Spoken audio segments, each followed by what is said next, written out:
Malabar gold and diamonds Nilambur ഷോറൂമിൽ ഒരുക്കുന്ന അതിവിശിഷ്ടമായ ആഭരണങ്ങൾ നിങ്ങളുടെ സ്നേഹത്തെ കൂടുതൽ മനോഹരമാക്കുമെന്നത് ഞങ്ങളുടെ ഉറപ്പ്. വരൂ, മനസ്സിനിണങ്ങിയ ആഭരണങ്ങൾ സ്വന്തമാക്കൂ ഞങ്ങളുടെ ഏറ്റവും വലിയ ബ്രൈഡൽ കളക്ഷനിൽ നിന്നും.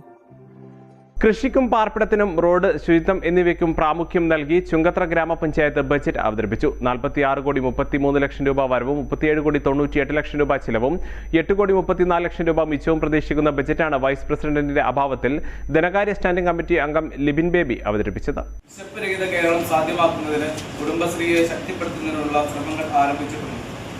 ലൈഫ് പദ്ധതിയിലൂടെ അപേക്ഷിച്ച മുഴുവൻ പേർക്കും വീട് നൽകാനായി എന്നത് അഭിമാനകരമായ നേട്ടമാണ്.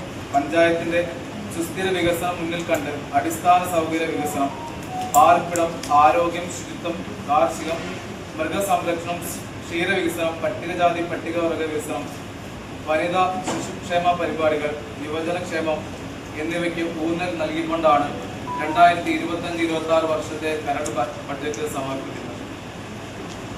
2025-26 വർഷത്തെ സാമ്പത്തിക വർഷത്തേക്കുള്ള പ്രതീക്ഷിത വരവുകൾ കണക്ക് വായിക്കണം. മുൻബാക്കി 5,75,20,50,30 രൂപ. നികുതി വരുമാനം 1,20,00,000 രൂപ. നികുതിയേതര വരുമാനം 74,01,000 രൂപ. ജനറൽ പർപ്പസ് ഫണ്ട് 2,53,38,000 രൂപ. ആകെ പ്രതീക്ഷിത തനത് വരുമാനം 4 കോടി. ചുങ്കത്ത് ഗ്രാമപഞ്ചായത്തിന്റെ സുസ്ഥിര വികസനം ലക്ഷ്യമാക്കിയുള്ള ബജറ്റാണിതെന്ന് അദ്ദേഹം അവതരണവേളയിൽ പറഞ്ഞു.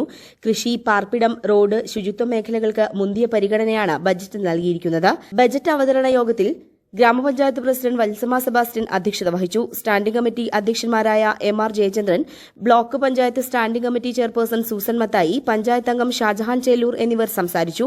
ഗ്രാമപഞ്ചായത്ത്, ബ്ലോക്ക് പഞ്ചായത്ത് അംഗങ്ങളും പഞ്ചായത്ത് ഉദ്യോഗസ്ഥരും സംബന്ധിച്ചു. News bureau, Edakkara. സ്വന്തം ഹൈസ്പീഡ് ഇന്റർനെറ്റ്, നമ്മുടെ സ്വന്തം ഇന്റർനെറ്റ്.